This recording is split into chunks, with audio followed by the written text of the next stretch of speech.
हर खबर पर होगी आपकी पकड़। डाउनलोड कीजिए एबीपी लाइव ऐप। अब एक ऐसे विवाद की बात कर लेते हैं जो जल्द खत्म होता हुआ नजर नहीं आ रहा। कोरोना का वायरस आपसी फूट में फलता फूलता है। ये हम नहीं, WHO कह रहा है, पर हमारे देश में एक ऐसा इकोसिस्टम बन गया है कि उसमें विरोध ही पनपता है।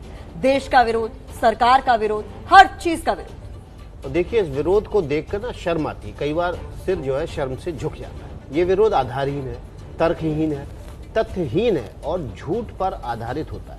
ये केवल विरोध के लिए विरोध होता है।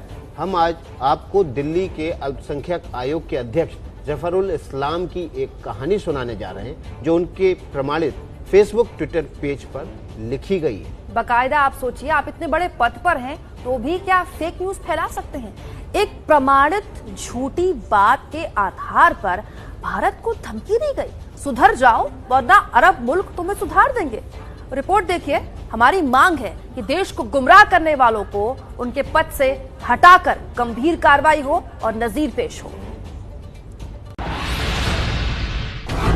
दिल्ली अल्पसंख्यक आयोग के अध्यक्ष जफरुल इस्लाम खान का फेसबुक और ट्विटर पोस्ट सोशल मीडिया पर वायरल।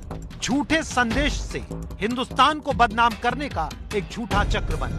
झूठ का सहारा लेकर जफरुल इस्लाम खान के पोस्ट पर जो लिखा गया वो उनके पद के दायित्व पर सवाल खड़े करता है। किस तरह जफरुल इस्लाम के ट्विटर हैंडल पर फेसबुक पेज से देश को बदनाम करने की कोशिश की गई, पहले जरा वो देख लीजिए।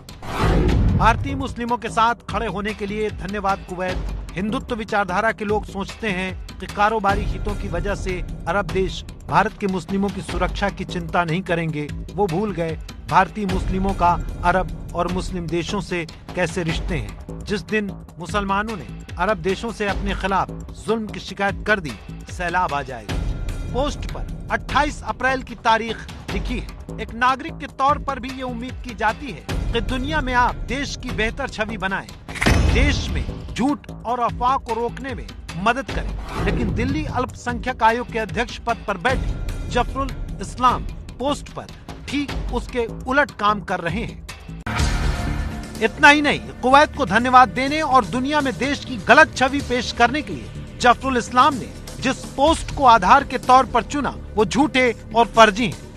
आपकी टीवी स्क्रीन पर जो वायरल पोस्ट दिख रही हैं वो झूठी हैं।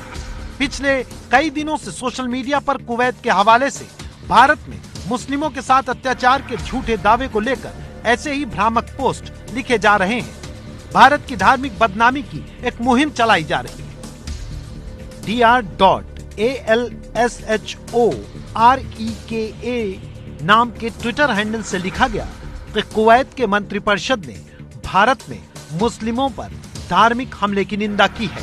लेकिन सच क्या है? सच ये है कि कुवैत सरकार ने भारत को लेकर ना तो ऐसा कोई ट्वीट किया और ना ही कोई बयान दिया। 27 अप्रैल को ही विदेश मंत्रालय ने बयान जारी करके कहा, भारत के लिए फैलाए जा रहे भ्रामक पोस्ट से कुवैत सरकार का कोई लेना देना नहीं है। कुवैत सरकार ने भरोसा दिलाया है कि भारत के साथ प्रगाढ़ दोस्ती चाहती है। भारत के आंतरिक मामलों में दखल पर कुवैत किसी के साथ नहीं है।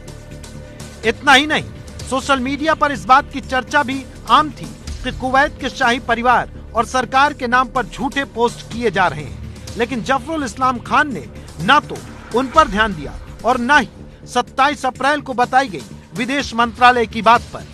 देश को बदनाम करने के लिए ये झूठी मुहिम संयोग है या प्रयोग, ये आयोजित है या प्रायोजित? अगर जफरुल इस्लाम खान नहीं कहते हैं कि उनका सोशल मीडिया अकाउंट हैक कर लिया गया या फिर किसी ने गलत तरीके से इस पोस्ट को लिखा, तो न केवल उन्हें जितनी जल्दी हो सके दिल्ली अल्पसंख्यक आयोग के अध्यक्ष पद से हटाया जाना चाहिए, बल्कि देश को बदनाम करने और झूठी अफवाह फैलाने के आरोप में दिल्ली पुलिस को इनके खिलाफ कार्रवाई भी करनी चाहिए।